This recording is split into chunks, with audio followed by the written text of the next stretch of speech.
waaw la société am na tribunal boppam ah Jadine pourquoi nga def lii Jadine dafa dof moo fi defoon lii ñu wax laa wax a wax Sénégal gi dañ lay wax a wax ban xul la ñu ko ne di wax àddina ñoo ko man waaye dañ koo ragal kon nañ ko songu te bàkk yàlla. dal leen ak jàmm tey nag vidéo bu spécial laa leen indil dama ànd ak sama frère bu Buzz Actu 221 ñu seeti oustaz Maodo Faye ca Sud FM Jadine nag biir Sud FM Jadine la biir këram fa lañ ma ngéntee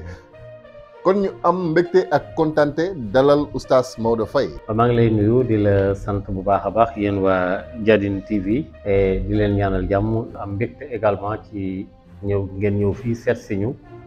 ngir taataan suñu ay xalaat ci réew mi toll. am nañu fa ak oustaz Maodo Faye waxtaan bu yaatu ci réew mi ak li ci biiram mu taxaw ci taxawaayu nitu diine wax li muy wax seet ci yàlla waaye tamit réalité sociale maanaam ni penc mi di doxee ma am ci nag pàcc yu bari yu ma d'accord ak moom waaye di ngeen ko gis tamit mënul ñàkk wute am itam moo tax oustaz xam naa ni avec le recul di nga ñu mayaat jotaay bés bu jot amaatee de incha allah jël leen seen temps vidéo bi ngeen seetaan ko ba mu jeex rëccu wu ma bile jotaay ndax jàngal na ma lu bari bu leen fàtte di aimer ak partager vidéo yi seen taxawaay am na njariñ ñii ngeen di gis nii ñoo mujjee agsi ci chaîne bi ñoo ngi leen di dalal jàmm. maa ngi leen di nuyu di leen fay bu baax a baax yéen waa Buzz Actu 221 di leen siyaara bu baax a baax également am mbégte lool itam ci ñëw gi ngeen ñëw fii ci Sud FM simplement pour taatal suñu ay xalaat ci li nga xamee ne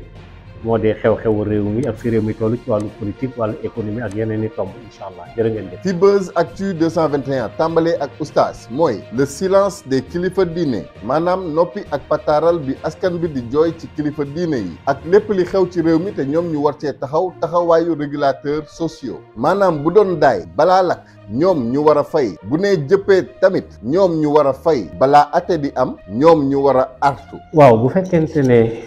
dañoo wax ne kilifa diine yi waxatuñu wala fi réew mi toll kilifa diine yi dañoo war a wax loolu ku xamul lu xew moo koy wax waaye kilifa diine yi mësuñoo noppi parce que am na loo xam ne lii kenn du ko wax ci kaw mais mën nañ ko wax ci suuf léegi nag li nga xam ne moom la ñu bëree bëri bëgg mooy nañu fexe ba kilifa diine yi ne sàng ci télé bi wax wala nangam ak nangam loolu nag kilifa du ko doxalee noonu dafa am koo xam ne kii day wax am ku koy jottalil am fu muy jaar ba yegg ca bopp ba mu war a yegg moo xam ngir ci réew mi la wala fu mu mën a jëm képp ku gis taxawaayu sëriñ Muntaxa ak yeneen xulafaa yi nga xam ne ñoo nekk ci biir Sénégal da ngay xam ne gars yi ñu ngi wax waaye nag waxiin wi ak defin wi la ñu bëree bëgg ñu sotti ko ne waaw dañoo war a wax ne dangam ak nangam mais ñi ngi wax nag ba léegi ñi ngi wax c'est que nag mun a wax ak ku ne kenn rek nga mën a waxal man jàpp naa ne itam réew mi dëgg la toll na ci xat-xat fi ñu toll nii tembe waaye toll na ci xat-xat itam kilifa gépp boo xam ne ci am nga ko la waxal wala am nga téléphone wala mën ngaa yëkkati sa téléphone woo kilifa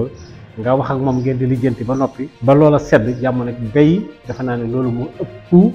personnalité moo ëpp tamit responsabilité naan fàgg ci télé bi naan damay wax ak jiw naan bu yàggee dootul safati xorom ba léegi tamit ci ñenn ñi nga xam ne dañuy génn di wax saa su ne ci li muy wax dañ ne dañaa gis ne kilifa diine yi ku ci mel ni ma Abdoul Aziz Dabakh da daan wax ci kaw te kilifa yi ñu gis wax ci kaw boobu defatuñ ko uute boobu wax ci kaw ak wax ci suuf tamit tey ji lan mooy seen différence ñoom ñaar. waaw xam nga maam El Hadj Abdoul Aziz Dabakh loolu wax naa ko waxatu ko dafa nekk kilifa goo xam ne noonu la ko yàlla binde woon te noonu itamit moom la responsabilité yooyu la yàlla tegoon ci kawam mu nangu ko lool nag am ci fitu wax ko def ko ñim fi bàyyi itam ci tànkam la ñu jaar te la ñu jaar waaye dañuy wax naan al ayyaamu nudaawiluhaa bayna naas bis si yàlla da koy soppi en fonction du temps et du milieu les réalités diffèrent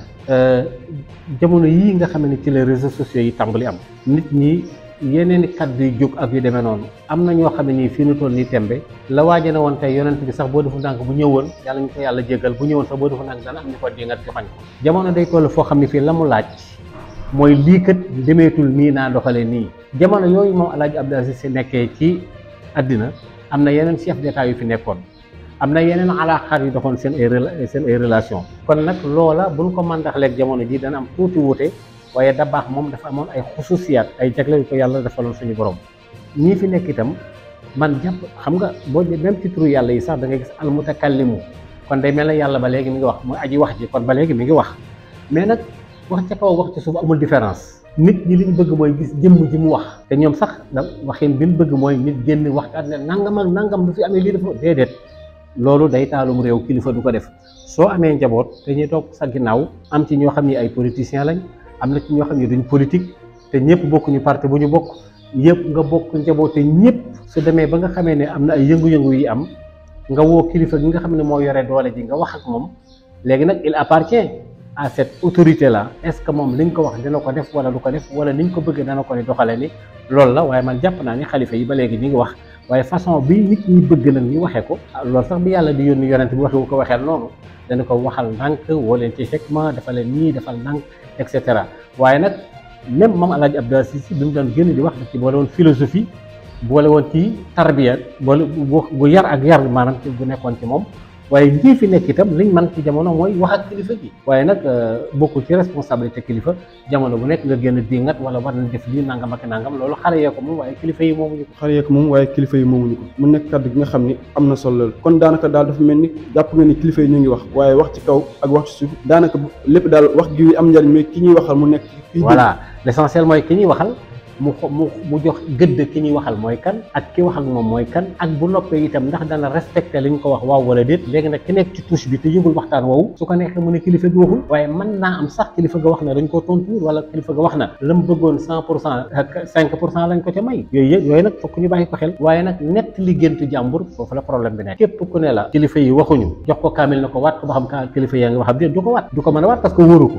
dëgg macha allah tey jii ba léegi gis nañu ay jamono dañ daan gis ustaas yi li ñu xamee woon muy ñu nekk ci ay télé wala ñu nekk ci rajo yi am seen émission bopp am ñu bëri sax ci Sénégal demoon ba ne oustaz li leen may ci temps dafay tuuti ci télé yi ak ci rajo yi léegi ñu gis ni jamono guñ toll ni oustaz xaaj bi yëpp dañaa commencé dugg ci wax ci langue politique dem ba sax léegi am ci genre kuréel bi ñuy tuddee association yi imam yi muy ulama am ñu ne tamit am na pàcc boo xam ni moo dap lañ ko tuddee ñoom ñëpp dem ba commencé dugg bu baax a baax ñu gis leen bu baax ñu intervenir léegi ci politique bi tey taxawaay oustaz Maodo Faye buñ ko laajoon ci gis-gis boobu lan moo waral li ñu mel jamono moo ko laaj wala oustaz dañaa sonn ci seen patara bi ñu nekkoon seen rukk en tant que oustaz wala tamit oustaz en tant que oustaz dafa war a bokk ci citoyen di wax comme ñëpp ci politique ak ci diine ci lépp waaw il faut ñu xam ne gis nga loolu nag mooy erreur bi il faut ñu xam ne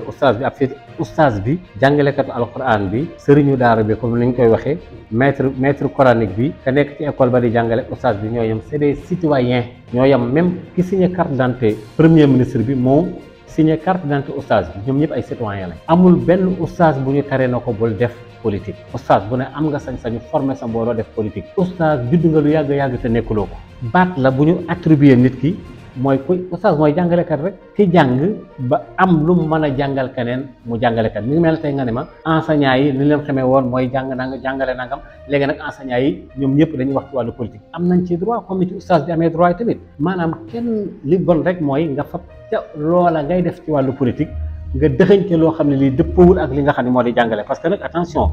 jàngale arab firiwul jàngale diine man nga jàngale arab te doo jàngale diine parce que arab aw làkk la am na institut yoo xam ne tey boo fa demee ci njàngum arab mën nañ la jàngal agronomie wàllu mbay mën nañ la jàngal wàllu électricité ci wàllu arab mën nañ la jàngal wàllu économie waaye nag du demee noonu kon nag fa tabarakallahu loolu rek la yëf yi tëddee. xam nga tey jii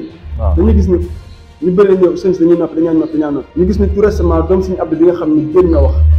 ab journaliste génn weddi muy Tanzania génn carrément démentir ki nga xam ne mooy sëriñ bi ba dal ci kawam ba tey population ñëpp a ngi dal ci kaw journaliste boobu. kilifa diine mën nañ ko attaqué ça dépend ci lañ koy attaqué ndax ni ñu koy attaqué am na teggin wala amul teggin tey kilifa diine déjà mooy lan mooy koo xam ni kii jàng na am na xam-xam jàng na ci l'islam wala mu nekk ci beneen diine l'islam wala ci beneen diine bu mën a doon xëy na mbooloo topp ko loolu borom tarixa yi la wala yu demee noonu léegi su waxee loo xam ne lii xëy na dëppawul ak li nga xam ne loolu la yàlla wax keneen ku jàng ne moom man de su ma sañoon nii laa ko gisee jàpp naa ne tamit aaya bi nangam bu dee ci côté boobu y a pas de problème léegi nag bu fekkente ne sëriñ bi léegi dafa ñëw ci wàllu politique léegi bu ko regee mu summi mbubbu politique am diineem joojule dugg ci politique bi dente sax politique ak diine lu naqaree tàqale la ndax ci l'islam am na politique mu sol mbub moomu dem wax loo xam ne lii xëy na dëppawul ak bëgg-bëggu askan wi bu ca nit jógee tontu ko na ko tontu ci teggin rek mais lu mën a nekk la y a aucun problème li bon rek mooy nga tontu ko saaga ko te moom ba muy wax saagawul kenn xam nga kilifa gi diine gi wax ci politique te ba muy wax dafa wax ci politique waxi xalaatam boo koy tontu ko sa xalaat rek waaye bu ko daggalee saagaw ndey nag ngeen baal ma ci kàddu googu li wala nga dingan ko bu keroogee yow yaay tax léegi nit ñi di am réticence na ñam bu dee nii doo nga la kon waxatuñu loolu rek la mais yonent bi sallallahu alayhi wa sallam bi ko yàlla yónnee mais bu dee xasta mooy saaga lépp def nañ ko waaye teewul dafa continuer mission rek loolu rek la nit ki daal bu waxee ci xam-xam tontu ko ci xam-xam bu waxee ci politique tontu ko ci politique avec discipline avec responsabilité waaye nag bul jéggi ay waxam di dugg ci njabootam wala ngay dugg ci famille am loolu bu keroogee nekkatul débat xuloo la voilà. nekkatul débat xuloo la ci loolu nag dañuy dugg ci li nga xam ne moo di politique ndax gis nañu ki nga xam moo di njiit réew mi Macky Sall jamono mu déclaré woon ne xam ni dina wax ci ki nga xam ne moo di jubluwaayam nekk candidat bu ñu yaakaar ni moo war a jiite Benno Bokk Yaakaar wax na nag daal di tànn premier ministre bi Amadou Ba tey jii li jiitu sax tànneef boobu sa gis-gis soxla nañ ko ci bu baax a baax. waaw xam nga président Macky Sall même bu fekkoonte ne dafa tànn ku nekk ca mbedd ma di taxawal sax waa Benno Bokk Yaakaar dañ ci war a ànd xam nga lu tax parce que moom dañ ko wax na ko jox nañ la suñu yaakaar gannaaw yàlla pour nga tànnal ñu comme ñoo ko jox nag seen kàddu na ko tànnal ñu comme leen mën a tegal dañ ci war a ànd ndax ñoo ko jox loolu mais nag lii de sëree ñoom ci seen bopp ñu def primaire dajaloo ci seen bopp ñoom waa Benno Bokk Yaakaar ba pare waxtaan ba kenn wóolu leen ci seen bopp kenn ñu wóolu kenn ci seen bopp ñu ne ko nag président Macky Sall ñun de kii la ñu tànnoon bu ñu sañoon ngay wax ko mu jiite ñu waaye gannaaw loolu amul ñu ne ko léegi nag yow yaay tànnal ñu ku ñu neex ku mu leen tànnal dañ ci war a ànd Amadou Ba nit la koo xam ne kii borom xam-xam la Amadou Ba borom yar la borom yi teggin la macha allah te it 1980 ci la présenté baccalauréat am gannaaw itam dem na fi ñaari yoon bitim réew dem jàngi kooku nit la koo xam ne kii sur le plan expérience ak li mu daj ci wàllu impôt bi mu nekkee ENAM ak yu demee noonu man jàpp naa ne choix bi nga xam ne moom la président de la république def mu di choix bu mu def ci kanamu kii nga xamee ne moo di Amadou Ba choix bu rafet la ñàkkul nag ne amul benn tànn ci àddina boo xam ne bii nit ki dana ko tànn ba pare te amul ñu ko dingat pour man il est présidentiable maintenant am na lu ko dese lu bari nag mooy Amadou Ba il faut mu xoolaat bu baax a baax stafam xool ñi ko wër ndomba xool ñi muy waxal mais il faut également mu former un groupe fort de staff boo xam ne bi communication bi da koy bañ a raté parce que leader politique yu bëree dès le départ li leen di yàqal mooy seen communication il faut que moom qu'il soit entouré en tout cas d'excellents individus yoo xam ni en matière de communication danañ mën a def une communication offensive pour ñu mën a jaay personnalité am mën a wone visibilité am waxuma publicité de communication laa wax parce que entre la visibilité et la communication il y a une dichotomie maintenant loolu nag il faut ñu mu taxaw ci bu baax a baax gën a jege askan wi également ubbil ñëpp ay buntam ba noppee itam xam ñan lay waxal ak nit ci démbam yi itam mu bañ leen a fàtte voilà. macha allah ci loolu tamit gis nañu ba léegi tànneefu président bi ginnaaw bu mu tànnee am na ci ñenn ci ñi nga xam ne ay njiit lañ nekkoon ci APR d'accord ñu ba sax ñoom dañaa mujjee quitté ci même jour ñuy démissionné seen poste ministre ci ñàkk nangu bi nga xam ne tànn fi tey Amadou Ba bi waaw ñàkk nangu gi moom laa wax léegi dama la choix yëpp ci àddina bi dañ koy contesté choix yëpp la ñuy contesté amul benn choix boo xam ne en unanimité ñëpp dinañ ci ànd mais boo ko contesté ba noppi teg ci taabal bi lu tax nga contesté ko mën nañ ko nangu par exemple le cas de Aly Ngouille Ndiaye depuis 2012 la waxoon ne day nekk candidat il a été candidat il n'a jamais été candidat pardon tey jii lii ñëw mu teg taabal bi ne lii laa bëgg mu am su fekkente ne amul man dama ci daal di génn loolu dem na yoonam wuti na asgor noonu lay def maintenant ci waa Benno Bokk Yaakaar ci seen bopp fii la ñuy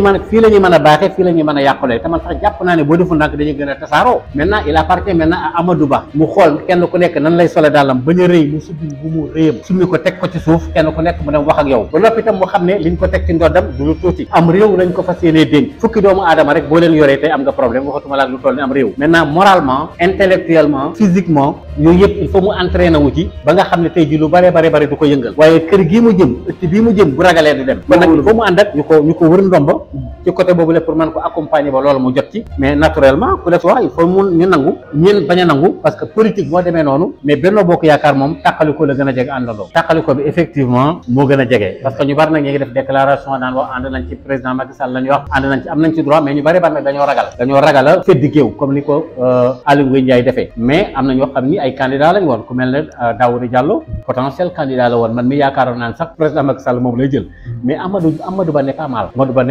mais Amadou Ba n'est pas mal mais Benno Bokk Yaakaar tàqaliko la gën a jege te loolu àggaguñ ci te da ngeen ne Maodo boo xam ne xaaral fii mois de janvier ba ñu def seen ay parrainage ak yu demee noonu ba dugg ci koñ yi ba tàmbali di tëj parce que APR nekkul parti bu structuré à part benn constance moo fa am mooy président Macky Sall ñi ñëpp ay variable lañ alors que léegi nag ki nekkoon ci kaw di imam bi léegi bàyyi na imam bi wutaat na beneen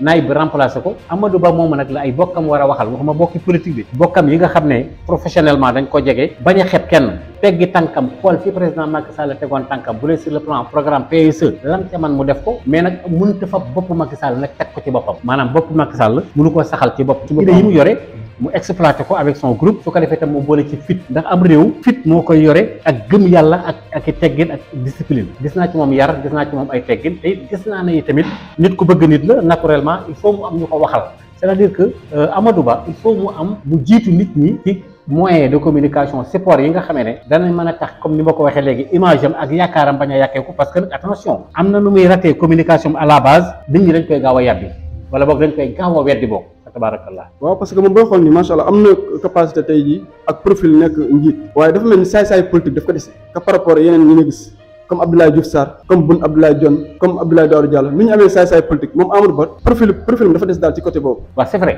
xam nga moom il est discipliné en tout cas de prime abord boo ko xoolee nii da nga naan kii ku discipliné la maintenant être discipliné ne signifie pas ñàkk fayda attention Amadou Ba am na ay ngalajoom am na foo xam ne fii boo ko fa gars yi naree defal dëgg sa rëx moom ci boppam mooy li ma wax léegi dama la il faut absolument dès le départ que mu am ay nit même sur le plan religieux mu am ay nit yoo xam ne dañ ko ciy wër pas waxuma ay imam yu wër koog yooyu de mais ay personnes bien déterminées yoo xam ne ñoom xam nañ réew mi xam cosaanu réew mi ba noppi tam mën ko defal yenn combat yi nga xam ne du ko mën a def mais ay ñoom Diawo boobu ngay wax noonu ay ñoom Diouf Sarr yu demee noonu mais en matière politique xëy na comme ni nga ko waxee léegi am nañ ay caay-caayu politique yu demee noonu ay ndëgg sarax yu demee noonu mais su fekkente ne Amadou Ba entouré na ay politiciens yu mel na ñoom Amadou Ba sax ku leen sax faale ndax yenn responsabilité mooy nekk ci boppam kon nag moom ci boppam man jàpp naa ne Amadou Ba mën na jiite Sénégal mais tomb yi ma wax moom bu ko ratee dès le départ d'abord benn staff de communication très fort mu def une communication offensive ba lépp tam mu ubbi ay buntam di déglu nit ñi tey xam li xew tey bañ a déglu dans son environnement immédiat ndax buur bu faloo day bari ñoo xam ni dañ koy jaay rek naan ko nangam ak nangam mais ne toogoo ku koy wax dëgg am na benn jour am ko ma wax ne ma yow Maodo wala président Macky Sall woowoon ne la kaay nga defal ko kaay nga nekk ci wetam comme conseiller wala yu demee noonu sur le plan religieux sur le plan social et tout dama naan ko su fekkente ne naru ma ko wax dëgg yàlla bu yàlla nangu ñaan googu voyez léegi nag dëgg googu ngay am il faut nga am ngëm yàlla xam ne lu am yàlla la bu ko defee nga mën a jàkkaarloo buur pour mën ko wax li xew mais ku falu ba noppi ñaan la wooye déw bu ko gis parce que waa ji noo dalay yàqal nangam ak nangam ñooñu nag la war a écart parce que wolof nee na langug noonu du tuuti ndax ku mer dem ja léegi nag ñooñu koy jege noonu te nga xam ne xaw ma ndox mi ñuy mën a nekk ëllëg moo xam am fu fi président yi fi jaaroon parce que expérience boobu dund nañ ko ci Ablaye Wade dund nañ ko ci président Abdou Diouf Macky Sall sax am na luñ ko ci xaw a dunduloo te ñu ko wër a ndomba rek ko def léegi nag loolu Amadou Ba ne def un recul mu def lecture boobu pour mën a écarter ñooñu genre nit yooyu voilà. macha allah am na solo tey jii tamit tànneef boobu am na coow ndax gis nañ ni bëri dañ ne en tant que parti politique benn waruñu ko woon defee fi nga xam moo de président de la république ñu ne tamit waruñu ko defee RTS warul couvrir li ni mel mu daal di jur coow bu yàgg ba professeur Ngouda Mboup sax génn ci ak ki nga xam ne capitaine Touré ndax professeur Ngouda Mboup daal di ne loolu moo tax ñu bañal leen ci lieu privé seen candidat Ousmane Sonko tey lieu public ñu nangul ki nga xam moo di Macky Sall rawatina palais de la République. waaw xam nga dem di daje ci palais de la République di def ay rencontre wax dëgg yàlla dañoo yóbbu Macky Sall rek waaye tàmbaliwul ci Macky Sall Ablaye Wade def na ko fi ba tey Abdou Diouf daan def ay rencontre yoo xam ni léeg-léeg ci palais bi la koy defee mais xëy na nam ko daan defee moo ëpp secret comme APR nag am nañ permanence naturellement dañ waroon a dem foofule ñu tànn fa kañ fay tànn parce que loolu du problème réew mi problème parti politique la effectivement problème APR la mais du problème boo xam ne bi c'est un problème national boo xam ne bii dañ koo war a waxtaane ci palais bi loolu dëgg la mais nous sommes dans un pays sous-développé suñu démocratie bi amagul maturité démocratie bi ñorul amaguñu maturité te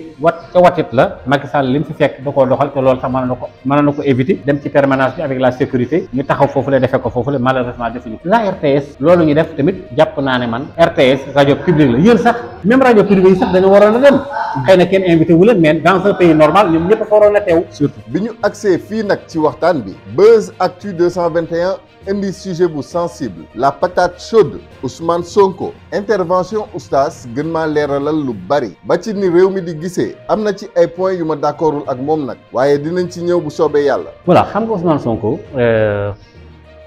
Ousmane Sonko damaa waxoon benn wax danaa ko répété waat tey ndax répété dafa bon la répétition elle est pédagogique. dama waxoon benn bis ne tuuma yi ñu teg ci ndoddam ak liñ ko jiiñ def na ko wala defu ko c'est pas important waaye yàlla gën a buux nit ñi ñu gën koo bëgg ku ci jàngul yàlla doo nit parce que yàlla mooy def lu ko neex beneen bi ci tegu tamit mooy opposition radicale bi mu taxawal defe naa ni depuis Senghor Lamine Gueye ba léegi c'est la première fois mu dansé ni donte Ablaye Wade xawoon naa def lu mel noonu contre Abdou Diouf mais contexte yi ba léegi wuute nañ mais bu Ousmane Sonko moo gën a offensif alors Ousmane yàlla dafa dogal nekkul mag lool buñ mën a wax ndax ñi muy yëngul ci langue politique gi ñu ci bare bari ñoo ko mag yàlla jox ko fit jox ko nit ñi mu am benn projet boo xam ne bi daf ko def ne lii laa bëgg a def malheureusement en politique il faut s'attendre à tout gars yi régler seen ay ndëgg sërëx jëm ko ci dugal far yàlla atte la ko neex ban waxee ne xëy na viol am na gannaaw gu ñu ne ay la yëwén doon ay bakkan faatu na ci waaye viol amul ñu fexeel ko ba tëj ko tëj googu nag ñu tëj ko nag teewul Ousmane Sonko ba léegi mi ngi ci biti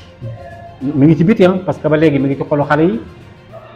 stade yi boo demee dañuy sonkorisé Sonko namm naa la beneen bi ci tegu tamit mooy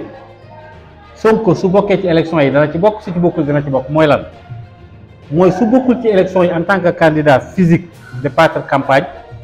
ñi bootu ci gannaawam seen vote dana peser ci élection yi vous voyez est-ce que gis nga différence boobu c'est-à-dire que moom bu bokkee physiquement bokk na même su bokkee te gisuñu ko ñi bëgg Sonko te yore seen carte war a voter fu ñu sotti seen vote yooyu la dana peser ci élection yi moo tax Amadou Ba a intérêt aujourd'hui de réfléchir et de voir xamante nag Sonko bu yàgg ndax ñoo bokk benn liggéey bu ñu daan liggéey ñoom ñaar man su ma doon Amadou Ba dina am beneen méthodologie bu ma jaar pour xool ci waa Pastef waxuma mu convaincre leen parce que Pastef am nañ seen conviction individuelle yoo xam ne moo nekk ci ñoom mais moo jëm a natt foofu tamit lan la fa mën a am parce que pour le moment Ousmane Sonko ñi boot ci gannaawam ku ñu voteel yàlla da mooy maye nguur waaye da nga sori lool léegi nag bu fekkee dañoo voté contre le pouvoir actuel dana peser ci élection yi par conséquent Ousmane Sonko doole ju ko yàlla jox ba léegi nii mi ngi ak moom mais xëy na gisatuñ ko déggatuñ ko mais en définitif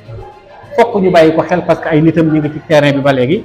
te moom tamit mooy chef de l'opposition loolu c'est incontestable. Buzz Actu 221 dafa ne oustaz Ousmane Sonko ak li ñu ko jot a tuumaal jaarale ko ci jigéen ñu bari dañoo jàpp ni maanaam waroon na mën a sàmm taxawaayam teg ci moytu ba kenn dootu ko mën a jaar ci jigéen ba koy taqal ci lenn lu ko mën a yàqal. xam nga nattu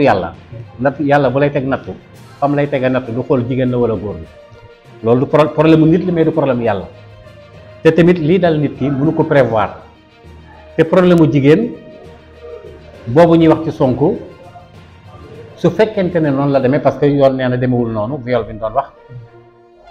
loolu ñu ko doon tuumaal noonu nga xam ne moo tax ñaan waru fu wan a dem ak waru wan dem suite booteeg nangam ak fii la ndag yi jaar ñooñu dañoo xamul àddina bari na tey ku la xas te lam nëbb gën a garaaw li nga def wolof nee na ku feeñ li ak ku feeñ la wula fi nekk dafa am mbir yoo xam ne atte ci nit yàkkamti la mais nag xëy na responsabilité yi ko yàlla jox ci politique mënoon naa éviter moytu dem foofu loolu moom d'accord nañ ci waaye xëy na ñaari bët li koy fatt du ko gis te tamit sa destin mënoo fexe ba la nga war a dund ëllëg mu nekk erreur nga échappé ko mënoo ci dara mais bu loolu jàllee ba pare bu mu dikkaatee ba naan dafa volé benn portable parce que xam nga français dafa jafe soo ne volé un portable ne signifie pas que da ngaa dem ci kër jàmbur wala fa sàcc fa dara mais xëy na ni mu ko jëlee ñu xool portable gis ñu ko vol gis nga dafa gaaw ñu ne volé na ko quoi surtout aspect boobu la ñuy signifié moo bi mais Ousmane Sonko sàccul portable ndax am na portable mais xëy na lan bëggoon a xam mooy lan moo nekk ca biir portable bi loolu tamit piège la bu xam ne bi dañ ko def ndax ba mu jógee ci jumaa ji di ñëw ba mu gisee koy filmer te xam ne ni renseignement généraux yi dañ faa bari même bu solul tamit dama lay romb ndànk dem dugg sama kër toog ndax wóor ni ma wóoral yàlla duñ ma waxal luñ ma mës la waxal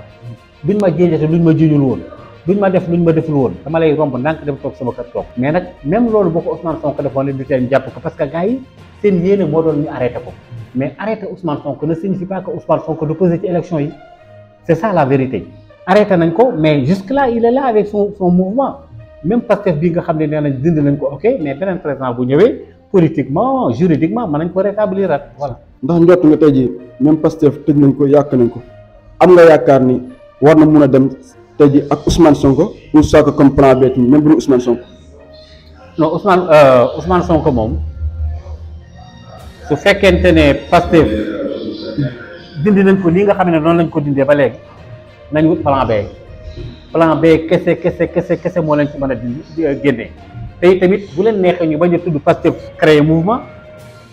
su leen neexee ñu ab récépissé mais kanta nag naan dañuy xaar Ousmane Sonko mooy nekk suñu candidat dañuy nax seen bopp Ousmane Sonko ñaari at lañ teg ci ndoddam te procès bi gars yi bu ñu ko téyee bu génnul ci kaso bi kenn mënu koo jëli waa Pastef nañu toogaat xalaataat delloo si seen xel réfléchir wut seen benn plan B tuddee ko neneen pour dem ci élection yi wala ñu dem ci benn coalition ànd ak ñoom Ousmane Sonko joxe ndigal li ñu xool ko ñu voteel voilà. ñu xool ko ñu voteel mais quant à Ousmane Sonko je ne pense pas que physiquement et personnellement dana bokk ci élection yi non je ne pense pas. c'est-à-dire que Pastef ci boppam am na ay borom xam-xam yu fa nekk. dama ne ñu jàppale keneen gi mi ngi dépendre ci Ousmane Sonko. parce que nag bu fàttali dafa am lu tuddoon Yewwi Askan Wi. bien que Yewwi Askan Wi léegi effrité wu na. léegi Ousmane Sonko mën na jël xalaatam. wax kët gars yi man de bu ma sañoon lii ak lii ak lii ngeen def ko ñu reeñoo ko ne diw la ñuy jàppale. wala boog ñu ne non non yéen waa Pastef dem nañ ci élection yi ana diw ana diw mu ne ñu ne ko léegi demal yow la ñuy jiital na la gars yi voteel là bu keroogee day am problème day baax ci ki nga xam ne moom la ñuy jiital voilà. Oustaz Maodo Faye dafa ni yaakaarul ni physiquement et personnellement maanaam doomu aadama bi ci boppam di Ousmane Sonko moom yaakaarul ni dina bokk ci élection yi ma laaj ko ne ko Oustaz le juste dafa bokk ci turu yàlla yi donc justice di melo ci yàlla waaye mu mel ni daal la justice humaine maanaam liy dëgg ci doomu aadama mel ni lu ëpp doole liy dëgg ci yàlla man doomu aadama bi man maay décider ne lii laa dogal muy dëgg wala déet bu dee dëgg daje na ak namelu yàlla ndax yàlla képp mooy dëgg waaye li doomu aadama bi di bëgg ndax ay propre intérêt mën naa wute yenn saay ak liy dëgg ci kaaw Ousmane Sonko mel ni jant bu ni fàng ñu koy jeex alors may laaj justice humaine wala justice divine ban moo ëpp morom ma doole. xam nga dogal yàlla moom kenn mënu ko fànq waaye nag dañoo nekkul ci justice islamique nekkul ci réewu islam attewuñu ci islam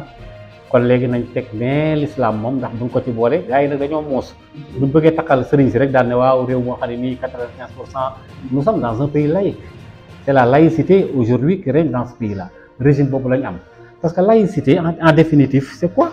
c'est un régime où Dieu n'est pas un recours immédiat donc yàlla moom nañ ko teg ne boolewuñ ko ci léegi nag justice ci boppam effectivement tu as raison parce que ci turu yàlla yi daf ci am bu tudd aadil mooy ku mandu ki nga xam ne dafa juste équilibré lu mu def rek noonu la kooku mooy yàlla léegi nag justice bi nga xam ne dafa atte ci li nga xam ne dëppoowul ak li yàlla teg kooku day nekk faasix ñett yoon yàlla wax nañ ko ci alxuraan bii mu nekk faasix beneen mu nekk leneen ak leneen alors justice boobu nag bu jubee boppam la jubal bu dëngee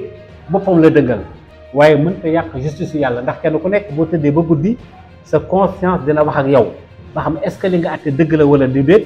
waaye nag fii ñu toll nii tembe dans le commun des mortels dans la conscience collective des Sénégalais mooy justice bi fi nekk tey justice bi à deux vitesses loolu la Sénégalais yi gëm loolu la ñu gëm est-ce que nag léegi loolu am na wala amul juge bu nekk magistrat bu nekk yaay toog sa digganteeg sa bàmmeel nga xool ba xam est-ce que li ngay doxal da ngaa ragal wala da ngaa bañ sa ay intérêt pécunier ay intérêt matériel yàqu wala da ngaa bëgg am promotion parce que justice bi ci seen bopp ñoom ñoo bind ne ay magistrats ñoom ñoo bind dénoncé déroulement bi ku mel na ñoom Téliko ku mel na ñoom juste dem dañoo dem dénoncer la manière dont aujourd'hui justice bi moom lay doxee loolu nag moo tax ma ne la justice boobu nag moom yoonu yàlla nekku ci parce que àttewul ci l'islam su fekkoonte ne nag dañ ne l'islam nee na nangam dinaa bu keroogee de nangam ak nangam ak nangam parce que ci l'islam kay jiiñee na indi preuve yi tax muy jiiñe yow yaa ne ma man maa la def nangam andi woo preuve yi ba noppi ñu ne la yow de kon léegi yow set nga mën ngaa ñibbi waaye yow mi doon jiiñ yow téye nañ la moo tax ma doon wax benn journée ci affaire Adji Sarr ak Ousmane Sonko normalement moralement Adji Sarr war a ñibbi këram ah bu fekk waaw wax dëgg yàlla ci xel mu gàtt rek ci nit kese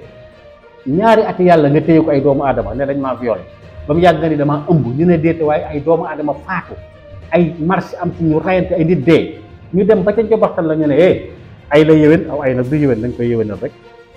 ay la yéwén kat fi mu toll nii nangam ak nangam viol bi amul kane woon dañ maa violé war a génn foofu. donc lii mooy la réalité sénégalaise lii mooy li ñu war a nangu muy dëgg am déet am na foo xam ne daal yàlla amu fa place doomu aadama la yàlla sàkk asamaan sàkk suuf doomu aadama ñëw xaaj suuf si def ay frontières ci digganteem moom ak i mbokkam dem sax nag ba jël li yàlla moom ci boppam ne ko fii nga ci yem d'accord yaa di al aada le juste waaye melo boobu ñun ñooy xool nu mu ñu neexee ñu doxee ci nu mu ñu neexee sunu justice te na mu ñu neexee ak na mu ñu arrangé la yow yàlla yemal fii lii nag tax ma xaw a siisuloo daal ma xaw a gedd man mësuma am espoir ci réew mi bàyyi woon naa ko ak politique yi bëggoon tukki dem dooni américain why not mais Sonko ñëw remplir ma d'espoir ne ma xoolal sa moroomu américain gënu la gëmal sa bopp ñu ànd liggéey suñu réew bàyyil ma njariñ loo fekkee nañu liggéeyal suñu sëtaati sët s'il le faut nañ leen defar réew mi lépp a ngi fi ngir loolu mën a am àddina sax bu ñëpp tegu woon ci yoonu njub balaa 5 ans mu soppale ku nekk lem ñëpp di dund alhamdulillah mais la justice humaine ne ma lii du fi am sa rêve bi dañ koy briser te yàlla ci boppam mënu ci dara yàlla na yem place am Ahmed Cissé mi ngeen naan naa ci wax dëgg yàlla mënatuma wax ci moom lu ma waxagul ba tey xoolaat leen samay vidéo li ma leen wax dafa leer day foowee xelu jaamu yàlla yi rek profiter ci liggéeyam kooku ñun bu ñu amoon jom fulaak fayda même bu ko nit ñi demee interview ñun duñ ko seetaan ba ci polémique bref entre parenthèse la woon. ba xam nga am réew ndaw ñi nekk ci réew ma ñoo koy defar waaye dañuy dellu ci li président Kennedy waxoon ne yow bul wax lu la réew mi defal seetal loo defal réew mi ba noppi xam nga takku ak laxasaayu dem wuti liggéey bul ko aj ci ay politique ay état ay lii nañ ma woy nangam ak naam jaay kër yi sax métier la jaay banaana métier la jaay fruit métier la c'est-à-dire que ndaw du toog di xaar ndaw day anticiper ci ay fanam góor pire day def lu mënul waaye loo bàyyi ba man ko def ko jaratu ko ndax da ngaa bàyyi ba man ko góor Serigne Cheikh Ahmed Tidiane Sy Al Maktoum nee na ku dul risque doo xam sa liggéeyu ndey boo dul risque doo xam sa liggéeyu ndey da ngay wuti dara ne nangam yàlla fekk la ca la nga bëgg yàlla sax du fekk am na fula ju toll ne du àggaleel ko tàmbaliwul yàlla du àggaleel ko tàmbaliwul jeunesse bi foofu lañ leen war a woo moo tax ma ne fàttali nga ma sax mbëkk mi ñii dem ci mbëkk mi affaire bi li koy réglé du ay Frontex ak yu demee noonu de déedéet dafa laaj ay audience foraine dans les quartiers dans les villages bàjjenu gox chef de village sous-préfet préfet gouverneur police gendarmerie ñuy def ay jalsa li arabi naan ay jalsa ay toogaay pendant 6 mois di dem ci tefes gi di fa def ay réunion yu waxtaan ak ñoom di leen laaj seen xalaat ndaw ñi ba noppi itam lay seen xalaat ñu koy noté di leen accompagner pendant 12 mois suñ ko defee def audience foraine yooyu à travers les 14 régions du pays ruq-ruqaan boo nekk ñu dem fa waxtaan ak kilifa yi waxtaan dugg impliqué ci kilifa diine yi mën nañoo résoudre problème bi mais su fekkee da nga naan booy ndaw ñi dañu kii nangam ak nangam loolu du ko arrêté parce que ku sa yaakaar tas saw fi day rëy boo demee ba amatoo benn yaakaar lu ne attan nga ko def politique de la jeunesse bi en ce moment gars yi dañ ko arrêté am na benn quinquennat boo xam ne bii président Macky Sall ndaw ñi la ko jagleeloon malheureusement politique bi ñuy def politique politicienne bi ñuy def mooy yàq mbir yi am na ci loo xam ne lii nit ki su ko xamul da ngay dem fekk ko ci milieu bi mu nekk nga waxtaan ak moom sensibiliser ko ba noppi nag topp ci xam nga sensibilisation yi ñuy def nii et puis dañuy def benn communication bu gën a mauvaise mooy communication boobu lu tax mu mel noonu mooy lañ waroon a wane ci télé yi def ay spot publicitaire def ay théâtre et cetera def ko ci rajo yi def ko ci journaux yi dañ koo deful dañoo bàyyi ba affaire bi na bëbëx ñu doog a tëb nag pour kar affaire bi amoon na ci jamono Abdoulaye Wade amoon na ci jamono Abdou Diouf immigration clandestine yàgg na fi mais ampleur bi li tax mu jël ko mooy population bi dafa gën a màgg te gars yi defuñu ay politique yuy mën a c'est-à-dire que gouverner c'est prévoir mais nag ndaw ji waruñoo foog seen lépp nag wékk ko ci état bi léegi am na ci loo xam ne boo jàngul amoo qualification demal nga reyante ji nga bay mais mbay moom nag état bi dafa am nu mu ci war a mën a taxawee donc par conséquent affaire bi dafa yàqu ca reen ba occasion bi ñu waroon a xool pour régler problème bi moom lañu raté mais naturellement damay génn réew mi forcément loolu bu ko rogee day nekk jaay sa bakkan man moom ñu bari ñi ma mere ñoo ma mere sama gis-gis ci gaal yi dama ni képp ku ci dugg boo deewee wala boo àggee sax da ngaa xaru ndax gaal nit ku amul jom munu cee dugg c'est impossible ndax balaa ngaa jël gaal di nga liggéey ba dee fii jamono tollu Sénégal nga mën fee korkoral ba dajale lu mu tuuti 300 000 non vraiment day fekk nga doon borom jom dëgg mais jom jooju bu ñu ko investir ci réew mi dem mais boo ko jaayee géej gi tardeel nga réew mi mais finalement man damay commencer comprendre ñiy jël gaal am na ci loo xam ni bu soppeekuwul ci réew mii sunu gaal prendra tout son sens on sera tous dans le même bateau toog ci réew mii xaru ji géej moo koy gën boo dee ku am jom parce que fii même le rêve n'est pas permis que l'ambition repose en paix jàngoro jamono jàngi nii. xam nga mënoo wax ne forcément dañoo dem xaru ji ndax kii dem bëggul woon a xaru ndax kuy dem boo sañoon da ngay dem ba yegg am teraanga ñëwaat xam nga dafa am lu ñu tuddee ay pesanteur sociale maanaam réalité sociale yi am mooy tax askan wi ndaw ñi yenn yi duñ ko ñemee ndax lii su ma ko defee nangam su ma duggee fii ñu ne ma nangam sama doomu baay bi de am na lu tax man amuma léegi loolu foofu nag la yàlla ne laxasul nga dem wuti, mais laxasul nga dem wuti am na ay yoon soo jaaree fi nga ko war a jaar te sottiwul xaalis ba nga yore woon waroon caa mën a wuti visa te jàllul, nga waroon ko mën a fay ki lay dugal ci gaal gi te jàllul, yàlla nee na la xabal xaalis boobu bu keroogee nee na jënd ci mbatt te jaayu ko. soo ci am détermination te amoo looy rus rek léegi nga nekk Richard. am na ku ñu tuddee Jàllo picc mais kooku ay picc la doon jaay. Alaaji Jiili Mbay avant muy toll fi mu toll jaaykat la woon. am na sax ñu ne daana dugg ci saxaar dugal nger gi di jaay ay ganaar. c'est-à-dire que nit ki il faut un début pour nga mën a nekk, il faut nga tàmbali ci zéro pour mën a nekk héros, en commençant par un zéro pour devenir héros. Maintenant su fekkee dafa am looy rus te nag gis nga askan société dafay téye nit, société traditionnelle comme le Sénégal day tax ba yi nga bëggoon a def dootoo ko mën a defati. mais am na loo xam ne lii boo koy def da nga ciy jiital yàlla te bañ a xool nit ñi, parce que les camps diront-on, les commentaires boo koy topp doo liggéey. gis nga man Guinéen bi ñëw di jaay banaana mook Sénégalais bi ñëw di jaay banaana yam l'essentiel yow da ngay jaay banaana sàccoo jëlal alal jàmbur. ki jàng tey jii te amul ba noppi ba am baccalauréat war a dem université ñàngam kii na dem wuti xaalis jënd ay gerte bu tool wala yow di bay di jaay gerte. c'est-à-dire que yàlla ci boppam néewul forcément da ngay toog rek yëpp ñëw. inna allaha la yuxayyiru ma bi xawmin hatta yuxayyiru ma bi anfusihim. yàlla nee na du ma leen defal lu ngeen man tant que yéen jógu leen pour changer situation bi nga nekk. maintenant en changeant cette situation là nga ni léegi da ngay dem ci géej gi c'est très beau parce que loolu jàmbaar la dafa gor la góor a ko man jom mooy tax nga def ko, mais analyser waxtaanal ak sa xel waxtaanal ak say bokk. am na ñoo xam ne dem nañ ci seen ay bokk yëguñu ko jékki-jékki rek ana diw ñu ne dem na ci gaal gi, alors que loolu am na ko mën a waxal. loolu nag en amont état bi boo ko waroon a liggéey ci seen conscience def ay audience foraine pendant 12 mois yoo xam ne toujours ñu ngi ci tefes gi di wax, mais kilifa ki nar a dem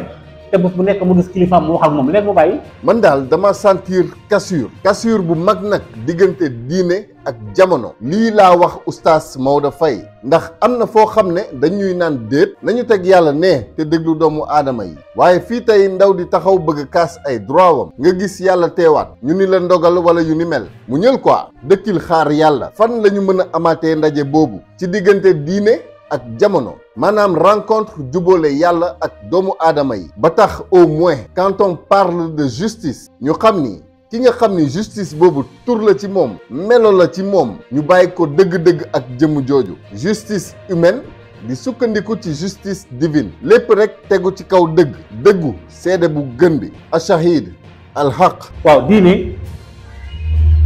mës ta tàqalikook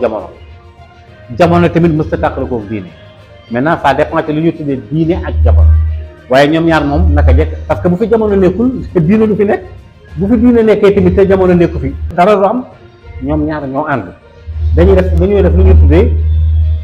intercomplémentarité. ci biir jamono ci ngay mën a repérer diine, ci biir diine ci ngay mën a jàngate jamono. léegi nag yow mu nekk ci diine moo xam diine ju mu mën a doon na nekk samawiya mu nekk ahlul kitab wala bu mu mën a doon mooy les gens du livre. lan la sa diine jooju wax def ko, waaye du la tere nga liggéey, diine du la tere nga am jom, du la tere mukk ne la demal nga jaayi sa doole, du la ne la bul tukki. waaye nag daf laa tegal ay garde-fou, diine ji daf la tegal ay garde-fou ne la nii kët lañ ko war a defee, waaye bu ñu soyoon nii lay demee, nii kët la ko yàlla waxee waaye nii waroo ko defee. ñaar yooyu ñoo ànd. maintenant comme nous sommes dans un pays de prime abord pauvre, ñu ne déeta waaye diine ji nekk fi, xanaa xamoon ne islam bi fi nekk sax moo tax réew mi taxaw a dal nii tuuti, mais am na lu mu doon demee ko reyante nañ bu yàgg. léegi nag respect yooyu ñuy def respect les normes islamiques wala les normes des chrétiens wala yu demee noonu, loolu discuter ci teg tànkam ba noppi doo gën a mbëkk jamono nag seeti jamonoom lan la ci mën a def pour daan dooleem. mu def ko avec morale, def ko avec dignité, def ko avec personnalité, am jom. soo demee nag ba nga xam ne xëy na yàlla moom fii la yemale sa wërsëg ñu xam ne yow day gàcce ngaalaama, waaye la nga waroon a def nga ko, waaye nii la yàlla tëralee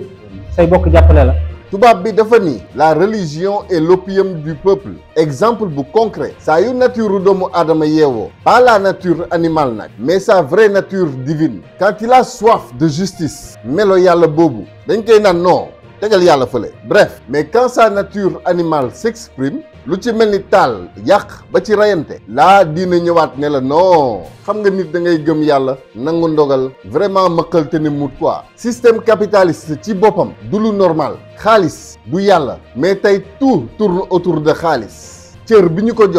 joxuñu ko yàlla, li mu ñu jaral yàlla jaraluñu ko te xaalis moo ñu forcer riche ak pauvre ndax loolu mooy dawal capitalisme mooy jël riche dëgg mooy ki am nature bi am lépp li mu soxla ca fa muy dund def ko pauvre. xoolal Mama Africa terre mère berceau de l'humanité kii ani lan la ñàkk jël ku amul dara def ko riche après ñu ne ñu lii moo normal mëkk leen rek te ne muut boo leen naree kaas nag fàttaliku leen yàlla rek moo mën moo leen ko teg. Non, la religion n'est pas une soumission négative. nekkul loo xam ne da ngay naan rek dama ciy dem léegi lu ma déedéet xam nga dama laa wax léegi na la c'est vrai que la religion et l'opinion du peuple dafa naa ne Marx a ko waxoon su ma jumul Karl Marx déedéet mën na koo gisee noonu moom ndax lim lay tere xëy na moom la jàppee na frein la lim lay tere nga koy bañ a def moom la jàpp na frein la waaye kan moo wax ne lim lay tere buñ ci boolee jom luñ jàll su la diine ne bul sàcc c'est très beau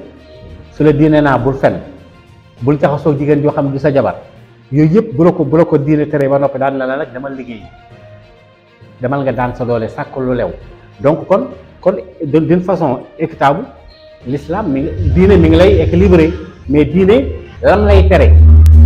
bu la ko diine terewul woon sax da nga ko war a tere sa bopp parce que soo ko terewul sa bopp da ngay nekk un animal parce que animal yi ñooy dem ci instinct waaye nit ki moom day dem ci xelam moo tax yàlla di wax naan xanaa du ngeen réfléchir xanaa du ngeen xalaat ndax ànd ngeen ak seen xel ndax alxuraan ji yéen a ngi koy càmbar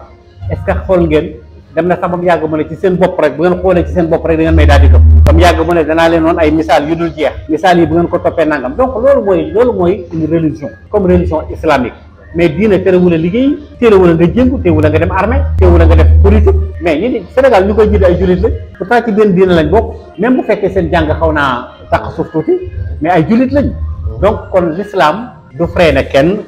par contre nit ki mooy freiner boppam dans sa tête. d'accord oustaz islam du freiner kenn waaye nit ki mooy freiner boppam dans sa tête nit ki tamit mooy freiner moroomam ma ne ko waaye oustaz lii de boo ko waxee day ñëwaat rek ci justice divine ak justice humaine. oui la justice humaine elle est quoi la justice humaine c'est quoi mooy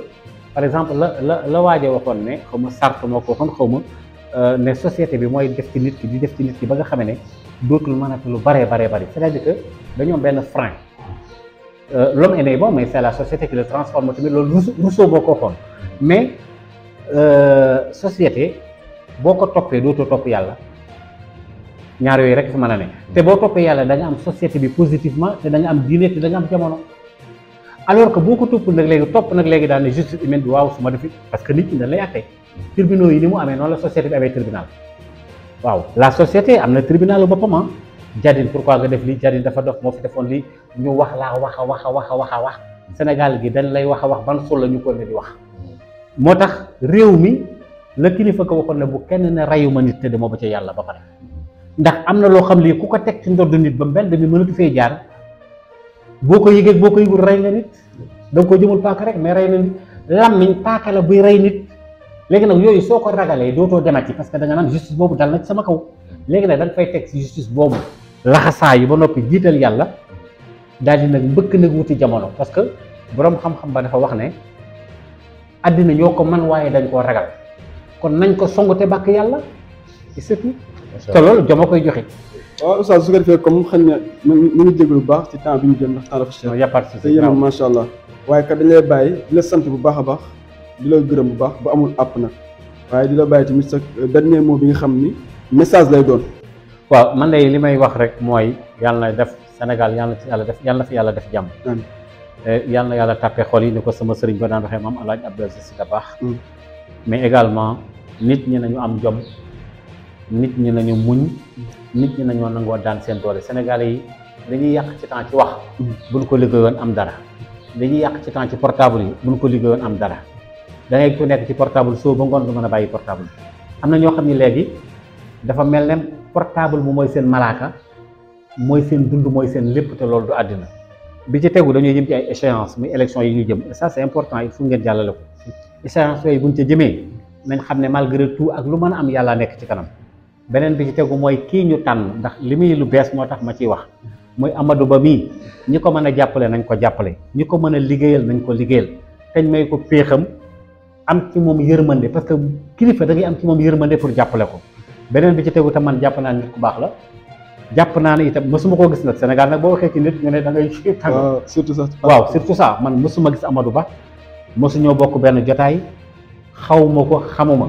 mais jàpp naa ne nit ku baax la te nit ku war a jàppale la. asalaamaaleykum wa rahmatullahi taala wa barakaatu. waaleykum salaam wa rahmatullahi taala. kon mbokk ñoo ko gisandoo jotaay bu ma neexoon lool nag oustaz yëkkati waxtoom jox ñu ko mel na ni askan bi yëpp la ko jox te ku defal askan defal nga yàlla ñu koy sant di ko gërëm recul bi ma ci am nag man ndax dama tàmm di liggéeyaat samay vidéo di ko monter amaana moom recul boobu mën na ko cee bañ a am bu dee samay intervention laaj na bu dee am na lu ci rafetul ci dégg-dégg oustaz Maodo Faye yoon lay doon justice lay doon justice divine nag ma fexe ba demaat ci moom bés bu dee dafa am ci samay kàddu lu ma dëngal dama di doomu aadama te mata di lool su boobaa moom dina ko jubbanti bu dee loolu am na nag maa ngi ciy baalu ak oustaz balaa dara sax waaye bu dee yàlla def na li ma bëgg wax leer ci ñëpp maa ngi koy sante yàlla en tout cas sama gis-gis lu simple la à aucun moment waruñoo teg yàlla de côté ci dundu doomu aadama ku teggi yàlla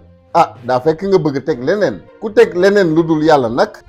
en tout cas daal bokkaale sew na de man de xaw ma la mu doon xaw ma fa mu tàmbalee wala fa mu yem waaye li ma leer mooy bokkaale sew na lool sax faaw xel yi dellu ci yàlla faaw xol yi gindeeku ci saa borom dëgg liy defar Sénégal du politique dellu ci yàlla la waxuma diine waaye moral rek li yenu maanaa képp dafay wane ni bés bu ñu doonee askan bu jox yàlla cër ba mu moom billaay dinañ xam ni àjjana lu mu neex neex xol bu gindeeku ci yàlla moo ko gën a neex ngay jullit di chrétien wala sax ngay athée xol bu yëg yàlla moo neex loolu mooy jàmm doomu aadama yàlla nañu ko yàlla defal à bon entendeur salaam